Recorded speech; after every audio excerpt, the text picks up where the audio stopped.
Good morning. It's 6:30 on Sunday the 8th of July, and I'm sure everybody will know that England got through to the Cup semi-final yesterday, and I went to watch it in a pub in Valley, and it wasn't very successful because the atmosphere wasn't good. They didn't have the volume turned up enough. There was loads and loads of distractions, and there was a wedding on at the pub, and it really wasn't the right place to watch a football match. They had music on that was louder than the commentary, and I found it all quite irritating, to be honest. Nevertheless, England won, and I was very pleased about that. It's a bit of history, isn't it? I'll always remember this walk for the World Cup 2018, and all the people, and the Welsh people, funnily enough, who were singing along, and and in the pub last night where I parked up in Llanfachreath, I think that's what I'm going to call it. Lovely people, very friendly, everybody was in a good mood, and they were a very nice bunch of people. So today is a difficult situation. I'm not quite sure what's going to happen. It's one of those days. I'm walking towards Holyhead, and I'm in the mood for a big walk because I didn't do anything yesterday apart from edit all Saturday morning. It was absolutely red hot in the van, which is a little bit of a problem, and the internet signal here is dreadful. My phone is only just on one bar, and these are all the problems that I anticipated, and so I've covered myself. So here we go, and I've got no idea where I'm going to end up, and it's a beautiful morning. The weather forecast for today is it's going to be in the mid-20s again. So I brought my sun cream and some extra water, all that kind of thing. It's an absolutely glorious morning now. There's not a breath of wind, and it's a great day for walking.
Well, I was just walking along the beach, lovely Sunday morning, and here's Becky, who's got a little tent at the back there, and she was doing a few aerobics and what have you, and I've interrupted her schedule. So what are you doing here, Becky? I just spent the night wild camping on the beach and just spending a couple of days walking around Holyhead Island and just going following the coastline really, and just wild camping and escaping the city. So yeah. Right. So which city are you actually escaping then? Manchester. Manchester. Ah, my daughter lives in Chorlton.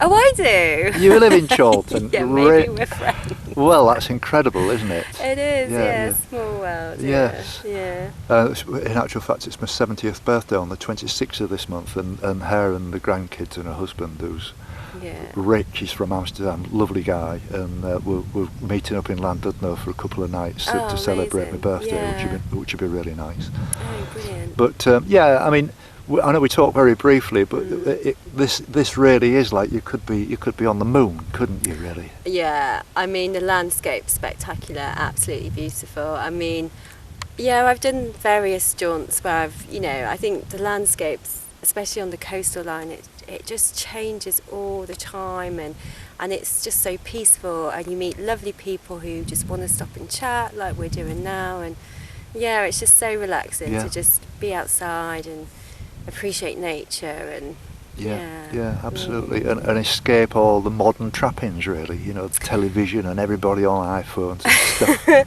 Oh gosh, yeah, definitely. And I think just to kind of appreciate that when you come away and do something as kind of simple like this, it's there's adventures to be happened all around your doorstep, and like I was saying to you before, not having to go so far afield to kind of get that sense of adventure, and coming out and camping on a beach and just bringing maybe a picnic. It's just it's a wonderful thing to do, and you meet like-minded people, and I think your whole mind just opens up in a different way. So I couldn't agree with you more. Yeah. Now you was telling me that you've done a bit of walking in Cornwall.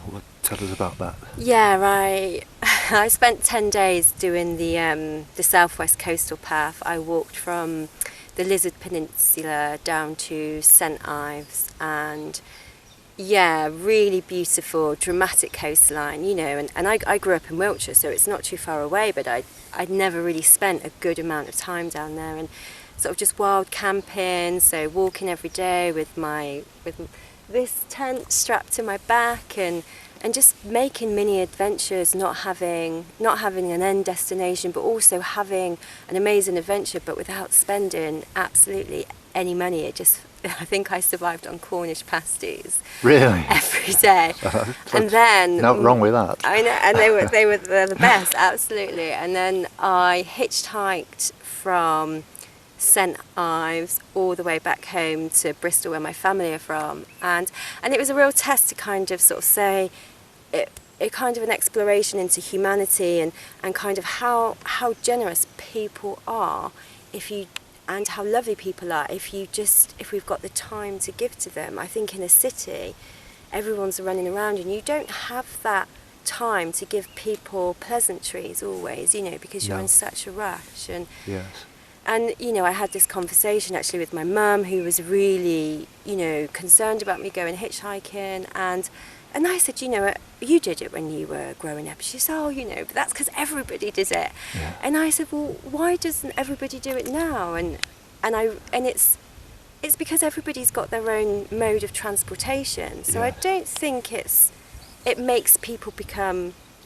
less friendly. It just means that everybody's got their own way of getting from A to B. And so those interactions that you would have once a few decades back with a stranger are kind of few and far between now. Yes. And but I had parents pick me up with kids in the back. I had females pick me up, Yes. And I think there's this kind of fear sort of built into us that you can't speak to people that you don't know, and be suspicious, and I'm trying to kind of turn that back in my own head, just because of the friendliness and the generosity I met when I was travelling actually in Latin America, and especially people who had absolutely nothing in terms of like material assets, but they gave me everything, and I was just blown away. And I thought, I want to recreate those adventures in my own country and not always go abroad. And yes.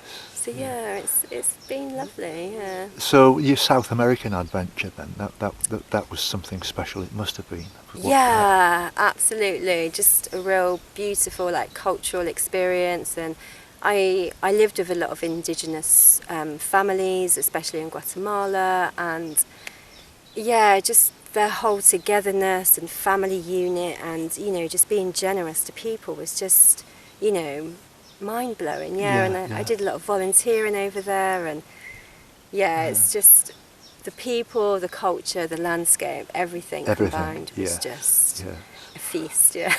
I met someone the other day, actually, in fact, on my first day on the island, and they're all going walking in South America, Peru and stuff like that. And it wasn't necessarily an invite, but it was, are you interested in coming with us next year, which would be really nice. And, I think I might do that.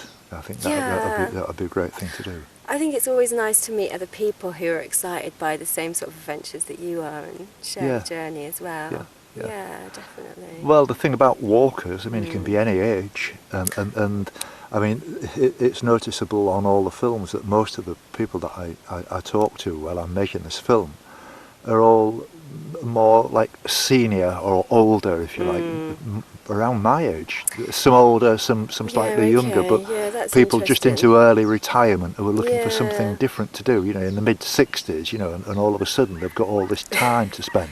Well, yeah, and they need to fill a void that's always been filled by something else, I guess. Yes. I was talking to a guy who said he was working on building the power plant, 30, 40 years ago. He says, and all they saw was the two local pubs. They didn't even know that these beaches and things were there. Just over here, was it? Yeah. Oh, my goodness. He was a really nice guy, and he said, and now I've come back to have a really good look at it. And he said, I wish I had done that years ago. So finally, have you got any plans in your mind, Becky? What are you going to do after this then? Well, you never know, but I've actually I've started working on a couple of volunteering on some eco projects, with people living off the land and sort of approaching life, a bit more sort of alternatively, and building houses from natural materials. So I think I'd like to explore a bit more of that, and maybe use that as a kind of concept to travel and go from eco project to eco project, and kind of interested in accumulating skills around sort of like permaculture and natural builds, how to live more sort of sustainably off the land. But I'm completely out my depths. I've only just started growing my own vegetables, so I'm really at the the. What are you growing, just out of interest? Rhubarb. I'm growing loads of different lettuces. I'm growing beans. I'm growing sort of different chards. I've got carrots in and some pumpkins. Wow, that's quite a variety. And it's amazing when you think you watch your food grow and you know exactly what's gone into it. There's no chemical pesticides, and you just think this stuff is easy to do, but I actually feel that I've got a bit of a time famine, that people just don't have time to do these things because work just consumes so much of our life. But that's the plan for the future. Right. How near in the future, I don't know. Well, no, that's fair enough. I mean, just one final question. What do you actually do then? What work do you do? I'm a knitwear designer, so I'm in the textile industry, and I design jumpers and cardigans, keeping the nation warm. Well, that's amazing. That's amazing. My daughter's into all that. She had a business in Manchester that she's just finished recently. It's called Ministry of Craft. Oh wow! And and she's well into all of that. They've got young children, and I think it all got a bit too much for her. So she sold the business, I think, a couple of years ago. And she's sort of freelancing now and still involved in the business. Yeah, wow, that's incredible. And she started it from scratch, and it became almost too big to cope with. Really? So Becky, it's been absolutely lovely speaking to you. Oh, it's been a pleasure. Thanks, and I wish you every success in the future, and thank you for stopping your little exercise session. My yoga session. Yeah. You're forgiven. Thank you very much. Bye-bye now. Bye-bye. Bye. Yeah.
Holyhead at, is it Chalky's Cath?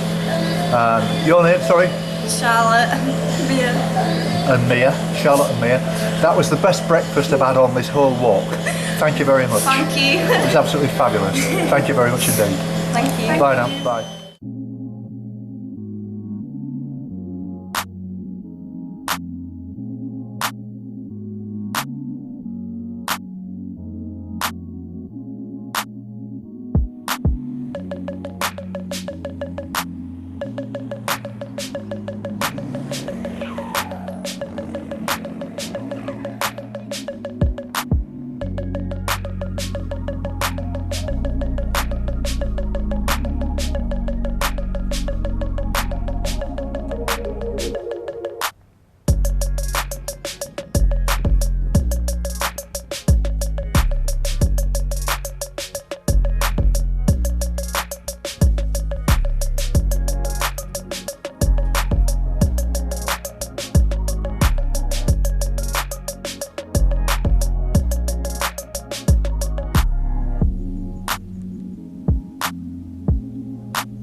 This is Hartvik and this is Anna, and they're from Norway, and I've met them here on the Holyhead mountain. So you're here for a holiday, quite obviously a walking holiday. How are you finding it? Is it good?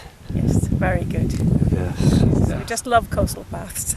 Yeah, it's a different thing, isn't it? That unless you do the coastal path, you don't see half of wherever you are, whether it's Norway, whether it's England. You know, you've got to get on these paths to admire the beauty. Yes. Definitely. Yeah, we're not so fascinating in big cities. Most of the Norwegians, they go to London, but we like to go the coastal path. Yes, absolutely. Yeah. And where else have you been apart from that? Is this your first time here? First time here in this area.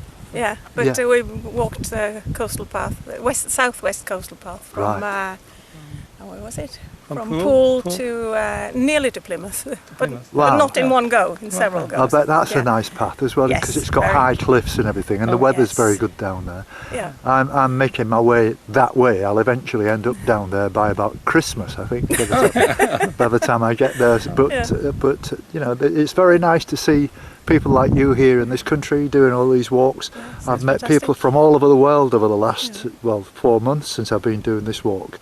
Lots of Australians and lots of Americans and a lot of Europeans as well. But I'm very pleased that you're enjoying it, and I wish you a very, very happy holiday. And it was very, very nice to meet you. Yeah, thank you very much. Thank you very much indeed. Nice thank you.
Here we are nearly at the top of Holyhead Mountain, and this gentleman is Roger, Mike, Chris and Doris. And is this your first encounter of this mountain then, Doris? Have you been up here before? No, I haven't been up here before. Right, okay. And what about the Isle of Anglesey as well. You've Yes. obviously you've been doing some walking around here as well. Yes, I've been round here before, yeah. Round Anglesey. What do you think of it compared to everywhere else? I think it's lovely. It's beautiful, isn't it? It is. I get really surprised by just around every corner you see things. Think, wow, you didn't think that kind of scenery existed. Yeah. And you were saying, Bill, that you've been doing some walking up in Cumberland. Yeah. Well, I've been walking since I was about 25. Really? Yeah, so I've done a lot. Yes, that's good. I've worn out a lot of boots, Yeah, that's amazing. rucksacks. The whole lot. Yeah. And yourself, you're obviously an avid walker as well. Of many years' experience. Well, about 20 so far, serious walking, if you like. And, Right. developing a dodgy knee, and also I Right. don't know what's going to happen in the future. You're going to have to ease off a bit, perhaps. Yeah. Yeah. Well, it's been a real pleasure meeting you all. Right, It's thank you. It's funny to meet you at the top of a mountain, isn't it, really? But I mean, it's a stunning view that you get from here, Oh, isn't it's it? gorgeous, Yeah, it's absolutely lovely. Yeah, Yeah. just wait till you get down to Newbury Beach, and then you've got Yes, I've heard about this. you've got Snowdonia in front of you, and Yeah. it's just such a beautiful coast to walk on that side of Anglesey. You'll love it there. Thank you when very you much. get round. I met a guy as I came on the island. Him and his wife were from the Wirral, and they're coming over tomorrow again. And I'm going to walk with them on Tuesday and Wednesday. Nice. And we're going to do Newbury Beach Oh, and, it's so and the beautiful. airfield and that way on. Yeah, you'll really And enjoy it. I think by then I should be nearly ready to sort of move off the island within a day or two. Yeah. And I've put in a couple of, I calculate in Fitbit things, 40,000 steps is what I've been doing nearly every day, Oh, right. and which is close to 20 miles. And I find it's a lot better to do that.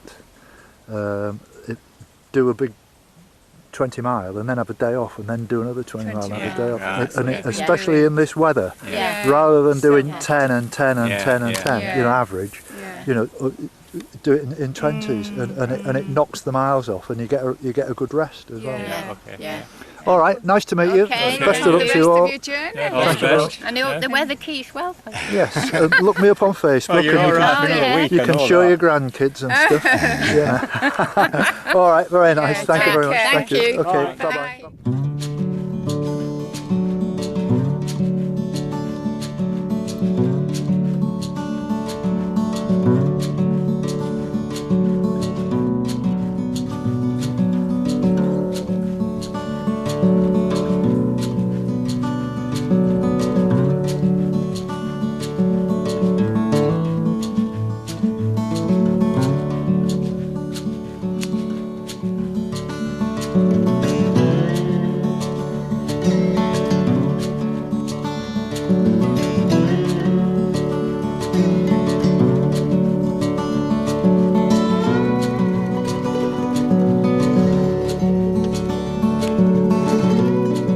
I'm nearly at the top of the mountain now, and I met these people who were just on the way down from the top of it, and they're from Holland. And your name is My name is Sanne. Sanne And Bertil. and Bertil, and so you've only just arrived apparently on this island. And what's your first impressions?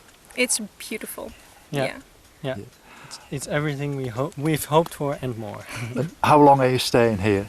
This island probably one more day. Yeah. We're cycling through Wales, so we're going to Snowdonia next, cycle through that, and then we'll see where we end up afterwards. Well, that's an interesting project. And have you been here before doing anything? No, it's the first time. I've Wow. been to other islands, but this is the first time to be in Wales. Right. Okay. You're obviously people who like the countryside. You're not into the cities like London and all that kind of thing, or the sightseeing. No. No, it's a different world, isn't it? Yeah. You know, unless you do these coastal path walks, you don't see any of the beauty of the country. You just see the motorway and the concrete. Yeah, exactly. You know, so it's. I mean, I've got to say, I really do like Holland. I've been to Holland lots and lots and lots of times, and the people I always find are really friendly. You know, and I'm not just talking about Amsterdam. I like. There's one I like, Dordrecht as an example. That is one of my favourite places, and I've been right across near Groningen. Heerenveen was a nice one. I used to be DJ, and I used to DJ in Heerenveen. Okay, well, it's been very nice to meet you, and I hope you Likewise. enjoy this wonderful country again. Yes, thank you. Okay, thank you very much. Thank you. you. Bye bye Bye. now. Bye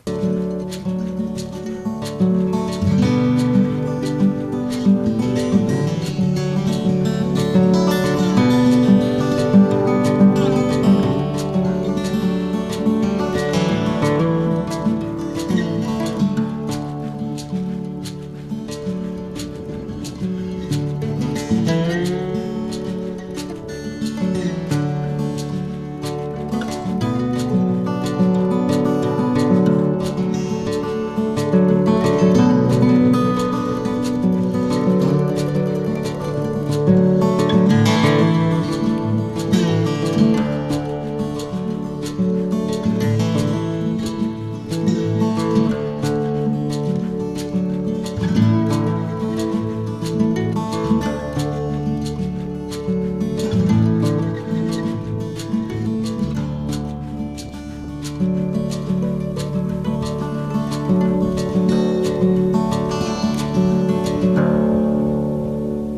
This lady driving this excavator, this JCB, is called Trudy, and she lives in a farmhouse just near the mountain, and she's kindly topped me with water, and she's ordered a taxi for me. And I'd just like to say thank you very much indeed, Trudy.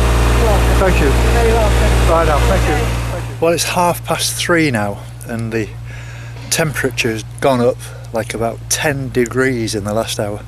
It really is sweltering hot, and there's not a breath of wind. And I've decided to call it a day rather than hurt myself.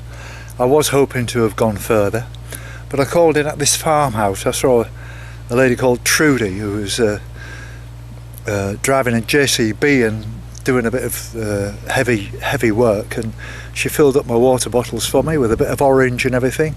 Very lovely woman, and she's ordered me a taxi that's going to take me back to where I started this morning. I mean, I've been walking for about 9 hours now, so I think that's enough on a day like today, and I can catch up again tomorrow.